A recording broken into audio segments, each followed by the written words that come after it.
परम धाम का मालिक, परम धाम का पिता, जो दुनिया के निराकारी दुनिया के मालिक हैं, उस निराकारी दुनिया में देह का कोई भी भान और अभिमान नहीं रहता है।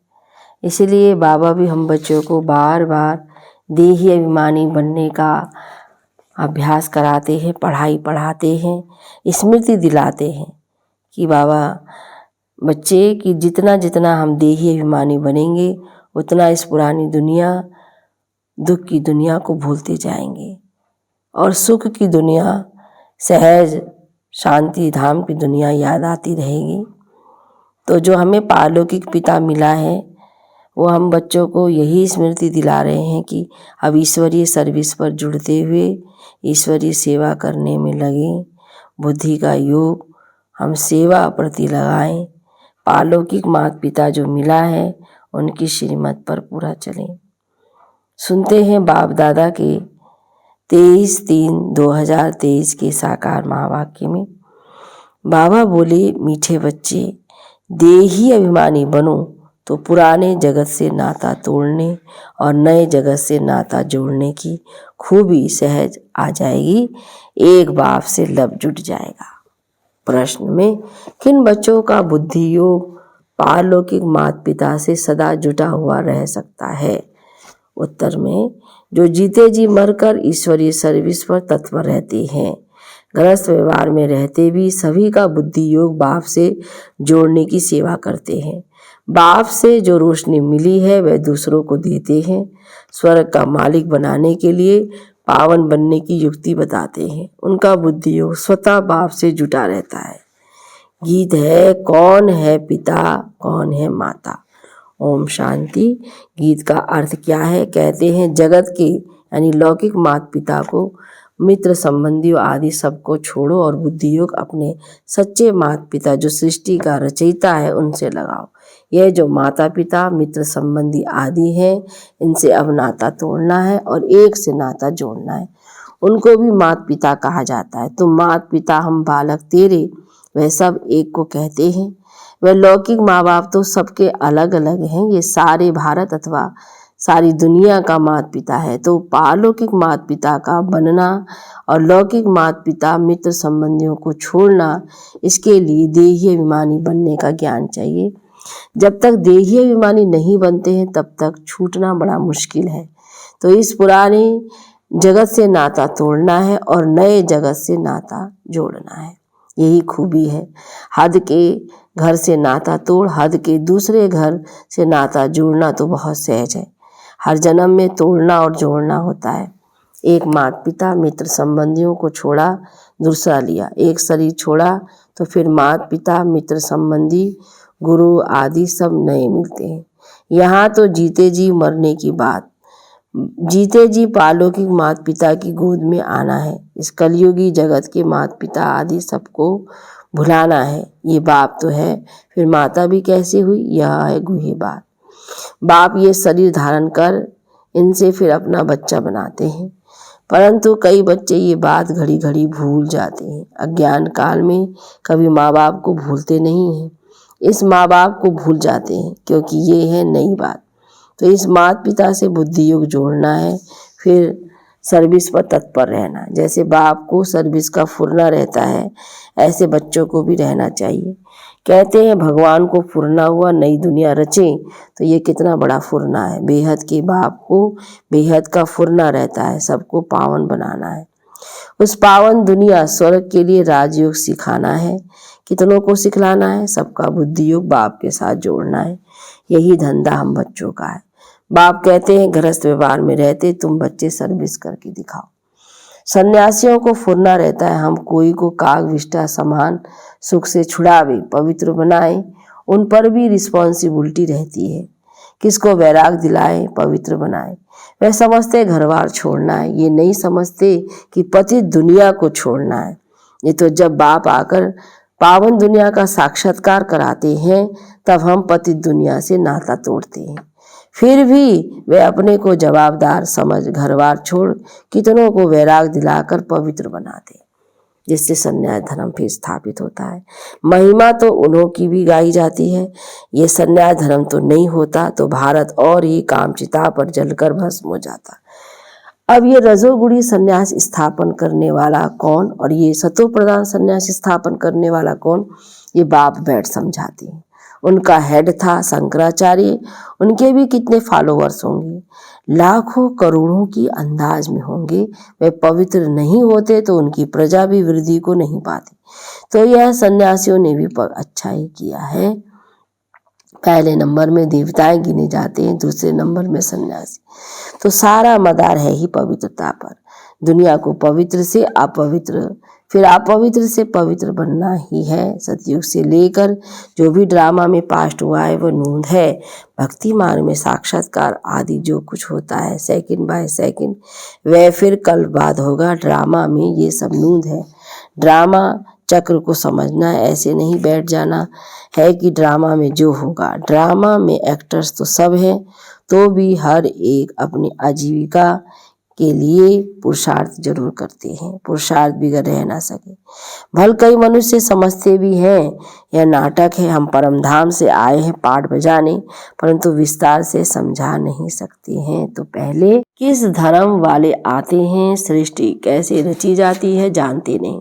सृष्टि नई रची जाती है, वह पुरानी सृष्टि को बाप आकर नया बनाते। ये मालूम ना होने के कारण उन्होंने प्रलय दिखलाकर फिर नई सृष्टि दिखा दी है। बाप आकर इन बातों की रोशनी देते हैं, फिर तुम भी औरों को रोशनी देने के रिस्पॉन्सिबल हो। कितनी सर्विस है। जैसे बाप ने तुमको मुक्ति जीवन मुक्ति में आने का मार्ग बताया है, जिस मार्ग के लिए आधा कला भक्ति मार्ग में ठोकरें खाई है, तो बेहद के बाप को फुरना रहता है कि हम अपनी सेल्वेशन आर्मी की वृद्धि कैसे करें, सभी को रास्ता कैसे बताएं, क्योंकि इतनी आत्माएं हैं और इतने थोड़े समय में इतनी आत्माओं को संदेश देना है। तुम बच्चे सबको बताओ कि बाप आया हुआ है राजयोग सिखलाने। कल पहले मुआफिक, जिसको ही सिवाय नमा कहते हैं, जो भी सभी से ऊंचते ऊंच परम धाम में रहने वाला जो है। हम सभी आत्माएं भी वहाँ निवास करती हैं। आत्मा को हमेशा इमार्टल कहा जाता है, वह कब जलती मरती नहीं। हर एक आत्मा में पाठ भरा हुआ है। अपनी आत्मा को देखो, वह जो मुख्य है उनको देखो। झाड़ को जब देखा जाता है तो मुख्य, फाउंडेशन और टाल टालियों को भी देखा जाता है। पत्ते तो अथाह होते हैं, उनकी गिनती नहीं की जा सकती। टाल टालियाँ गिनती कर सकते हैं। तो बरोबर इस झाड़ में फाउंडेशन हम देवी देवताओं का है। अभी फाउंडेशन ही सड़ गया है, जैसे बेनेंट्री झाड़ का फाउंडेशन सड़ गया है, फिर भी शाखाएं कितनी निकली हुई है। शाखाओं से भी पत्ते निकलते रहते हैं। तो यह भी बेहद का कितना बड़ा झाड़ है। तुम बच्चे भी नंबरवार पुरुषार्थ अनुसार जानते हो। ऐसे नहीं कि सारा दिन किसकी बुद्धि में यही चिंतन चलता है। सभी पॉइंट्स एक ही समय बुद्धि में फिरना मुश्किल है। फिर भी जो विचार सागर मंथन करने वाले हैं उनकी बुद्धि में तो टपकता ही होगा। झाड़ वृद्धि में है तो बीज रूप बाप भी याद रहता है। हम भी वहाँ के रहने वाले हैं। फिर इस झाड़ में हम ही ऑलराउंडर आते हैं। तो आदि से अंत तक जब तुम पतित जड़जड़ीभूत अवस्था में आते हो तो सारा झाड़ आ जाता है। पहले पहले जो थे वह भी अब पुराने हैं। पिछाड़ी वाली टाल टालियाँ भी पुरानी है। जो सर्विसेबल है उन्हों को होना रहता है। हम बाबा के मददगार हैं। मनुष्यों को फिर से सो देवता बनाने के लिए यह समझाना पड़ता है। तुम सो देवता थे, सो क्षत्रिय बने, 84 जन्मों की जन्मपत्री तुम ही बता सकते। तो यह बातें जब बुद्धि में टपकती रहेगी तब किसको समझा सकेंगे। चिंतन चलना चाहिए। हम बच्चे बाबा के साथ मददगार हैं। तो बुद्धि में आना चाहिए कि हम किसको ड्रामा का राज कैसे समझाएं, उन्हों का योग बाप के साथ कैसे जुटाएं, मनुष्य से देवता बनाने का पुरुषार्थ कराएं, अर्थात बाप से बेहद का वर्षा लेने का मार्ग बताएं। जिनको बाप द्वारा मार्ग मिला वही बताएंगे। बाप ही आकर के राजयोग सिखलाते हैं अथवा मुक्ति जीवन मुक्ति के गेट्स खोलते हैं। तो ऐसे सारा दिन विचार सागर मंथन करना चाहिए और स्वभाव भी बहुत मीठा धारण करना है। किसके भाव स्वभाव में जलना व मरना नहीं है, सहन करना है। अपनी सर्विस करनी है, जितना हो सके सर्विस में टाइम देना चाहिए। अपने से पूछना है, हम बाबा बाबा कहते हैं, बाबा को तो बेहद सर्विस का होना रहता है। मैं बाबा का बच्चा बन क्या कर रहा हूँ, मुझे कितनी सर्विस करनी चाहिए। टाइम तो बहुत मिलता है, तरस पड़ना चाहिए। बेचारे सभी बाप से बिछड़े हुए हैं, धक्का खाते रहते हैं, पाप करते रहते हैं, बाप से बेमुख हो सबको मुरझाते रहते हैं। तुम बच्चों, ब्राह्मणों का काम ही है सबको ज्ञान सुनाए सम्मुख लाना। तुम ब्राह्मण ही गीता के भगवान के सच्चे सच्चे बच्चे, तुमको अथॉरिटी मिली हुई है, तुम्हारी बुद्धि में गीता का ज्ञान है। जो समझा नहीं सकते उनको हम ब्राह्मण नहीं कह सकते, हाफ कास्ट व क्वार्टर कास्ट होंगे। नाम ब्राह्मण है, धंधा शूद्र पने का करते हैं, बुद्धि शूद्र पने की है। अजमेर में पुष्कानी ब्राह्मण रहते हैं, वह गीता शास्त्र आदि सुनाने वाले होते हैं। उन्हों का धंधा ही यह है, धामा खाना उनका काम नहीं है। उनका सिर्फ काम है शास्त्र सुनाए, दक्षिणा लेना। अब तुम तो हो सच्चे सच्चे ब्राह्मण, बेहद बाप के बच्चे। प्रजापिता ब्रह्मा बेहद प्रजा का बाप है ना, और शिव बाबा है सभी आत्माओं का बाप।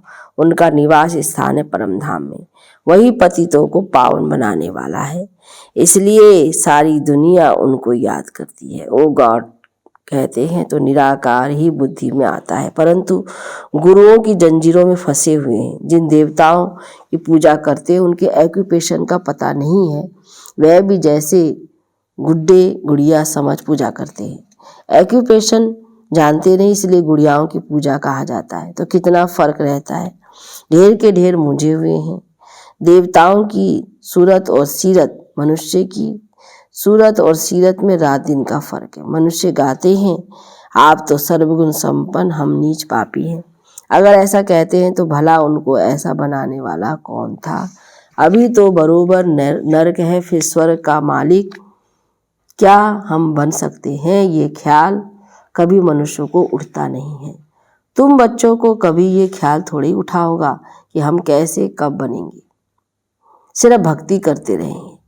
अभी तुम जानते हो हमको सो देवता बनना है, राजधानी में उच्च पद पाना है, इसलिए पुरुषार्थ करते हैं।